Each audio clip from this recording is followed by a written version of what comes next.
The first thing we should notice here is that our x squared comes first. That means at some point it's going to go through the x-axis. Our a is the square root of 9, which is 3. Our b is the square root of 25, which is 5. So I'm going to start with the center. And the center of this equation is 0, 0, because there's no parentheses in the numerator.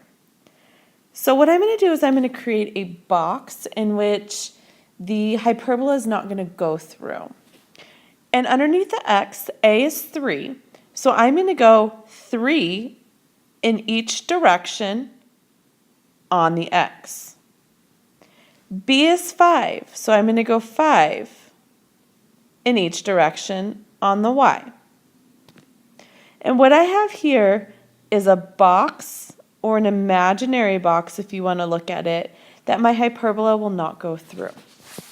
Vertices. Because the x comes first, I know my vertices happen on the x. So those are my vertices right there. I'm going to change the x value by adding and subtracting 3. So my vertices are going to be 3, 0 and negative 3, 0. The next piece I want to look at is the foci. And on the foci is the equation c squared equals a squared plus b squared. So c squared equals 9 plus 25. So c squared equals 34. Therefore, c equals plus and minus the rad of 34. And radical 34 is approximately 5.8. So again, I'm going to move the x value by adding and subtracting rad 34, and my focal points will be at rad 34, 0, and negative rad 34, 0. What's going to happen there, it's going to be approximately, would I say 5.8, so it's going to be right there and right there, which means that's going to be inside of the hyperbola. Next, we're going to look at the asymptotes. And the easiest way for me to find the asymptotes is to find the equation of a line. So if I start at the center and I think about y equals mx plus b, my b value is 0, and I have to figure out my m, which is my rise over my run. So I'm going to go up 5 over 3, up 5 over 3. And I have to go in both directions. So my asymptotes are y equals plus and minus 5/3 x plus 0. So what's going to happen is I have a line that cuts through right there. So now all I have to do is complete this by drawing my hyperbolas. So I'm going to touch my vertices. So I have one that goes there, and the other one comes here. Notice the focus is inside the hyperbolas. Because x squared comes first, I go through the x-axis. On this problem, the first thing I have to do is put it into standard form. Just like ellipse, I need it to equal 1, so I'm going to divide everything by 36.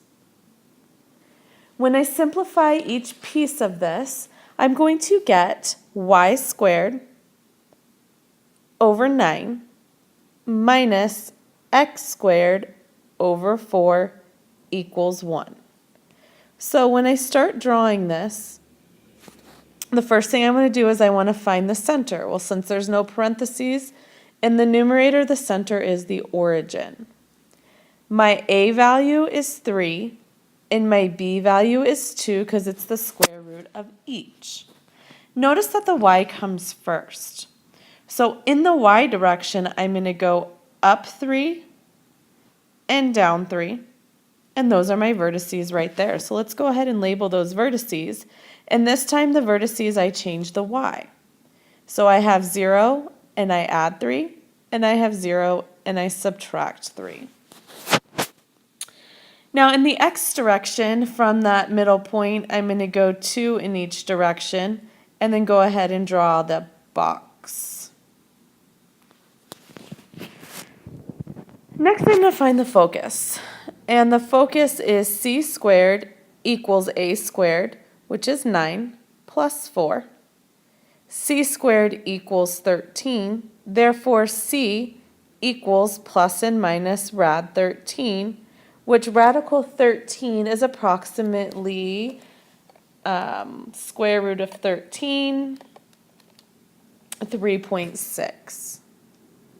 So again, I'm going to change my y and I'm going to add and subtract rad 13. So I have foci at 0, rad 13, and 0, negative rad 13, which would be right here and right there.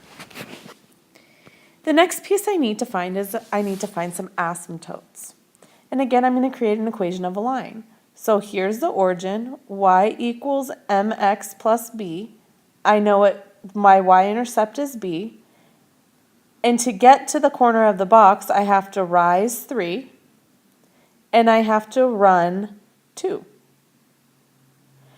So my asymptotes are y equals plus and minus 3 halves x, because I have an asymptote that goes through in the positive direction and one in the negative direction.